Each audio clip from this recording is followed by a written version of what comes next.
బాబాయ్ హత్యపై సమాధానం చెప్పడానికి సిద్ధమా అని సవాలు విసురుతున్నా. సమాధానం చెప్పాలా లేదా? చెప్పాలి అని ఆవిడ గట్టిగా చెప్పట్లు కూడా చెప్పండి. చెప్పాలి. ఇది మీ వ్యక్తిగత సమస్య కాదు, ఇది రాష్ట్ర సమస్య. ఒక వ్యక్తి హత్యలు చేసే వ్యక్తి ముఖ్యమంత్రి అయితే ఎవరికి రక్షణ ఉంటుందో ప్రతి ఒక్కరూ ఆలోచించుకోవాల్సిన అవసరం ఉంది. అందుకే వివేక హత్య దోషుల అరెస్టుకు నువ్వు ఎందుకు సిద్ధంగా లేవు? తండ్రి హత్య పైన పోరాడుతున్న చెల్లెలకి న్యాయం చేసేందుకు మీరు ఎందుకు సిద్ధంగా లేరు? వివేక హత్య కేసు నోరెత్తేందుకు దమ్ము, నోరెత్తేందుకు ధైర్యంగా పోరాడితే ఆవిడపైన కేసులు పెట్టి వేధించడం ఎంతవరకు సబబని అడుగుతున్నా. నారాసుర రక్త చరిత్ర ఆ రోజు జ్ఞాపకం ఉందా మీకు? హత్య జరుగుతానే మొట్టమొదటిసారిగా చెప్పింది ఆయన గుండెపోటుతో చనిపోయాడని చెప్పిన వ్యక్తి ఇక్కడ వస్తున్నాడు. ఇప్పుడు ఇక్కడికి రేపు అడగండి మీరంతా, నువ్వు చెప్పావా లేదా ఆ రోజు గుండెపోటని? అది గొడ్డలి పోటని తేలింది.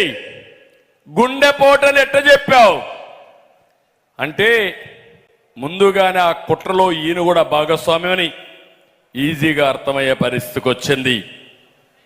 ఇంకో పక్క మీరు ఒకటి అడుగుతున్నాను, ఇంకొక చెల్లెలు షర్మిల పరిస్థితి ఏం తమ్ముళ్ళు? ఆవిడ చూశారు, పాపం ఆవిడకి ఆస్తిలో వాటా ఇవ్వాల, ప్యాలెస్ రాజకీయాలు జరిగాయి. ఇంకో పక్క ఆవిడ కూడా ఇప్పుడు ఒక పార్టీలో చేరింది, ఒక పార్టీ అధ్యక్షురాలు. నేనేం మాట్లాడను.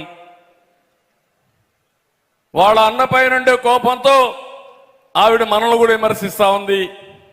నాకేం బాధ లేదు, మీరు విమర్శిస్తే నేను సమాధానం చెప్పుకునే సమర్థత మాకుంది, తెలుగుదేశం పార్టీకి ఉంది. ఆ విషయం ఆవిడ కూడా గుర్తుపెట్టుకోవాలి. కానీ ఇక్కడ మీరు చూస్తే సొంత చెల్లెల్ని ఎన్నికల ముందు పాదయాత్ర చేపించి ఊరూరు తిప్పి ఎట్లా ఉపయోగించుకున్నాడో మీరు చూశారు.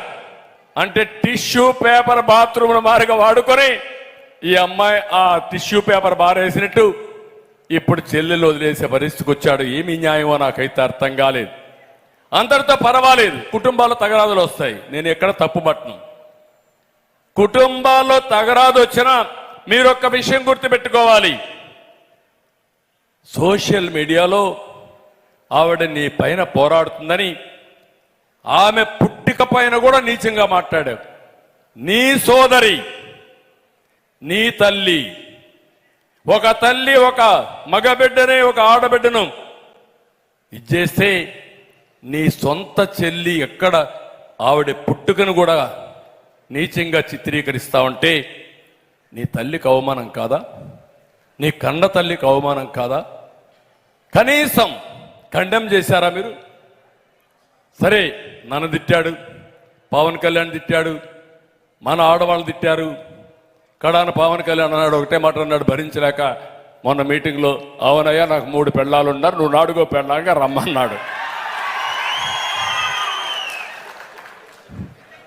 దాంతో వీళ్ళు పీక్కుంటున్నారు, ఏం చేయాలో అర్థం కాకుండా. కనీస సాంప్రదాయాలు రాజకీయాల్లో విలువలు లేవా అని అడుగుతున్నా. అంటే ఇంత దగాకోరు రాజకీయాలు, నీచమైన రాజకీయాలు, ఇవన్నీ చూస్తే చాలా బాధేస్తుంది. అందుకనే మీరందరూ కూడా గుర్తుపెట్టుకోవాల్సింది, ఒక నేరస్తులు, నేర స్వభావం ఉండే వ్యక్తులు అధికారాన్ని వ్యాపారంగా చేసుకుని డబ్బులే ప్రధానంగా ఆలోచించి ఎలాంటి నీచానికైనా కానీ చేస్తే ఇలాంటివే జరుగుతాయి. ఈ విషయం మీరు గుర్తుపెట్టుకోవాల్సిన అవసరం ఉంది. నిన్న ఒక అతను హైదరాబాద్లో తెలంగాణ అతను ఒకసారి మాట్లాడితే నాకు చాలా బాధేసింది. ఏంట్రా ఈ రాష్ట్రం అని. సార్,